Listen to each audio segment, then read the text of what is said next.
the cloud gaming use case is a primary one, and that's obviously why we got introduced. And you are using NetInt, which we will get to. But kind of the key measure from a technology perspective, and it maps directly back to cost for a cloud gaming installation, is the number of concurrent sessions per server. Obviously, it just stands to reason that the more concurrent sessions or players that you can get on a server, well, it's going to be less expensive to operate and to run. So that's not too difficult to understand. One of the things that's really interesting is, and I'd like for you to talk about this architecture where you have the GPU rendering the game, but you're actually not doing the video encoding on the GPU. So what does that look like? And also talk to us about, the evolution, because that's not where you started. And most cloud gaming platforms today are attempting to keep everything on the GPU, which has some advantages, but it has some very distinct disadvantages and trade-offs. And the disadvantage is you just can't get the density, which means that your cost per stream likely cannot meet that economic bar where you can really affordably deliver to a wider number of players, i.e. you can't drive your costs down, so you have to charge more, and there's people who will say, well, that's too expensive. But talk to us about this architecture. So that's correct, Mark. I think the ultimate measure is the cost per CCU, right? The cost per concurrent user that you can get on a specific, bill of material, right? If you have a CPU plus GPU architecture, the game is going to actually slice the GPU in different pieces in the more dynamic manner and in the more appropriate manner, so that you can run, different game and as much game as possible, right?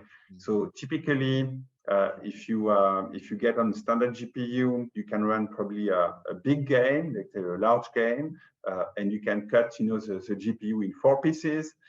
If you run a medium game, you can run it maybe in 6 or 8 pieces. And if you run a smaller game, then maybe you can get to, 20 pieces, right?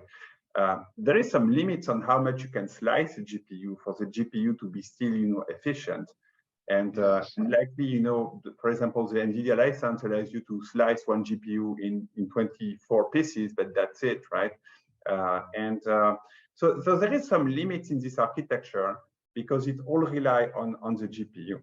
We are indeed investigating different architecture where indeed we are using a VPU, right? Like NetInt is providing a video processor that will somehow offload the GPU of the task of, encoding and streaming the video, so that we can augment the density, okay?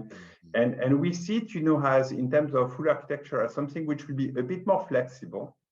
I think in terms of number of big games, because they rely much more on the GPU, probably you will not augment the density that much. But we think that overall, probably we can gain a factor of 10 on the number of games, that you can overall, run on this kind of architecture. Yeah. So passing, from a max of 20, 24 games to a time 10, right? Running up to 200 games on an architecture of this kind. Yeah, that's really remarkable. And just in case somebody isn't doing the quick math here, what you're saying is that with this CPU plus GPU plus VPU, which the VPU is the ASIC-based video encoder, all in the same chassis, so the same server. We're not talking about different servers. You can get up to 200 game players simultaneously, so concurrent players, which just radically changes the economics. And in our experience working with publishers and working with platforms, cloud gaming platforms, nearly everybody has said literally without that, it's not even really economical to build the platform. In other words, you end up having to charge your customers so much, and where the experience is, it's not viable.